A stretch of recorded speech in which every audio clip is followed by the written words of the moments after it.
It's really happened. Jujutsu Kaisen, after 271 chapters and absolutely changing the shonen landscape, is over. It still doesn't feel quite real that it has ended, but honestly, anything long-running feels a bit that way.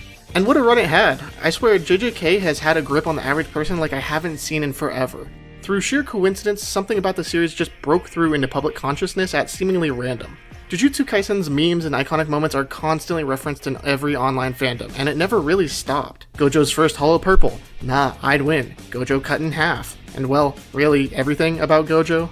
It's been a long time since a character has been this popular, it feels like, and for good reason. Something about him connected with a lot of people, be it his strong design, whimsical personality, or being the strongest, he just stuck with people. Jujutsu Kaisen as a whole just snuck into popularity to a crazy degree. Even stuff like domain expansion is just such a simple and cool baseline concept that gets people excited and thinking about the powers and whatnot. Anime has also just been blowing up in popularity exponentially every couple years, it feels like.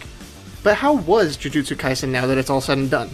Well, I think it definitely had some rocky stretches and at times felt like it didn't know where it wanted to go. It's no secret that the story wasn't ever planned to go on this long from the beginning, but Gege got there somehow. Publishing weekly is just insanity and probably too much work. The amount of planning required to make a story go on for almost 300 chapters and weekly at that takes a level of foresight that just is not feasible for most. Personally though, despite the fumbles at times, I think it ended up in a good place. The Shinjuku Showdown arc definitely wasn't my favorite, and I wish some of the characters got fleshed out more or were shown interacting more consistently to make their relationships more believable. But overall, the series was very good and subverted expectations just in the right ways to stand out. I will personally go to bat for some of the more controversial moments, but as my last video shows, there was some I definitely was not a fan of.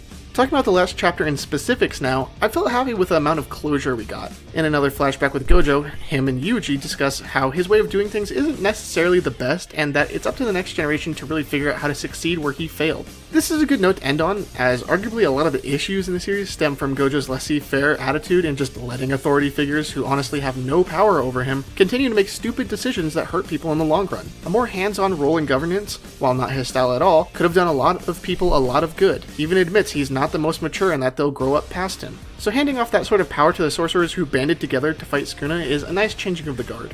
Sukuna and Mahito's conversation was a really good finish for both characters' arcs, I think.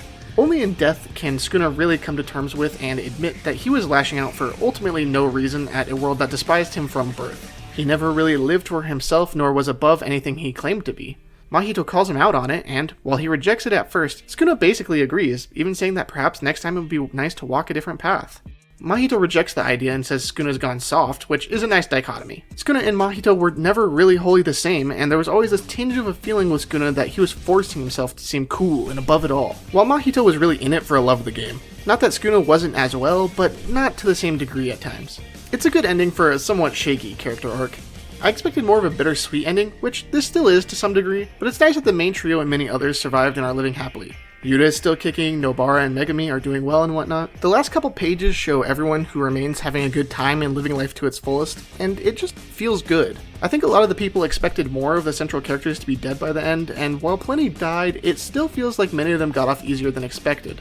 It's a nice contrast for a series where a lot of people complained about there being too many deaths. There are still plenty of unresolved ideas or threads that more could have been done with, but I think in general people are far too fixated on tangential details that ultimately don't really add much or drag down a story. I don't want a Heian era flashback that describes every facet of Sukuna's personality. I don't want an in-depth explanation of the three major clans who we already know far enough about to serve their purpose in the story, etc. I think more closure on more characters and seeing more of the cast interact would have been nice, but it's really hard to plan that kind of stuff out with how many chapters everything takes, and I'm sure they were coming up against deadlines hard at the end. Overall, I'm very happy with the series and liked most of what it did, along with a satisfactory ending. I have more to talk about with JJK in the future, but for now, goodbye Jujutsu Kaisen. It was one hell of a ride.